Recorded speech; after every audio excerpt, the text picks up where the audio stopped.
বাথরুমের থেকে পানি এসে আমাদের জামা কাপড় কোরআন শরীফ পড়তেছিলাম, সব ভিজে গেছে।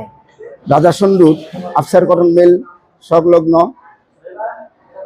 মার্কাজুল কোরআন মডেল মাদ্রাসা উপরে আজকে এক রাত্রে ভয়াবহ দুর্ঘটনা ঘটানোর জন্য মানুষের পরিকল্পিতভাবে চেষ্টা করে গেছিলেন, কিন্তু আল্লাহর রহমত তারা হয়তোবা সাকসেস হয়েছে। আমাদের অনেক ক্ষয়ক্ষতি করছে, যেমন আমাদের বাচ্চারা ঘুমাইছিল, ঘুমান্ত অবস্থায় তাদের ফ্লোরে পানি ঢুকে ফ্লোর ভরে গেছে। আমাদের বাচ্চারা ঘুমান্ত অবস্থায় খুব খুব মনে কষ্ট পেয়েছে, কান্নাকাটি করছে। আমাদের যে পুরো ফ্লোরে এখনও পানি আছে।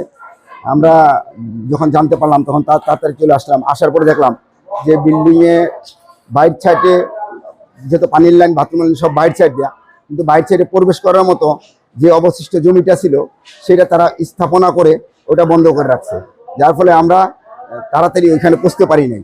আমরা আরেক বিল্ডিংয়ের মাধ্যমে ওই বিল্ডিং দিয়ে উপরে উঠে তারপর দেখতে পারলাম যে আমাদের পানির লাইন কাইটা সেখানে আরেকটা মুখ বন্ধ করে, খুব ভালোভাবে আঠা দিয়ে মুখ বন্ধ করে এরপরে আমাদের ফ্লোরে পানি ঢুকানো হয়েছে। রাত্রে 11:30 পৌনে 12টার দিক দিয়ে দেখে আমাদের বাথরুম থেকে হঠাৎ করে পানি বের হচ্ছে।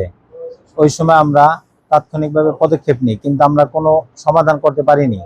যার ফলশ্রুতিতে যেটা হলো যে পুরা পানি, বাথরুমের পানি বের হয়ে আমাদের পুরা ফ্লোর 3300 স্কোয়ার ফিটের একটা ফ্লোর, পুরা ফ্লোর ভিজে গেছে এবং আমরা ছাত্ররা রাতে ঘুমাইতে পারি নাই।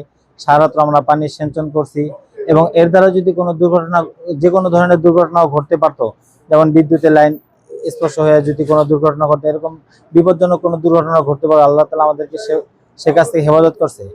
এই কাজটা যে বা যারা করেছে আল্লাহ তাআলা যেন তাদেরকে হেদায়েত দান করেন এবং আমাদেরকে এর সুষ্ঠু একটা সমাধান দিয়ে দেন।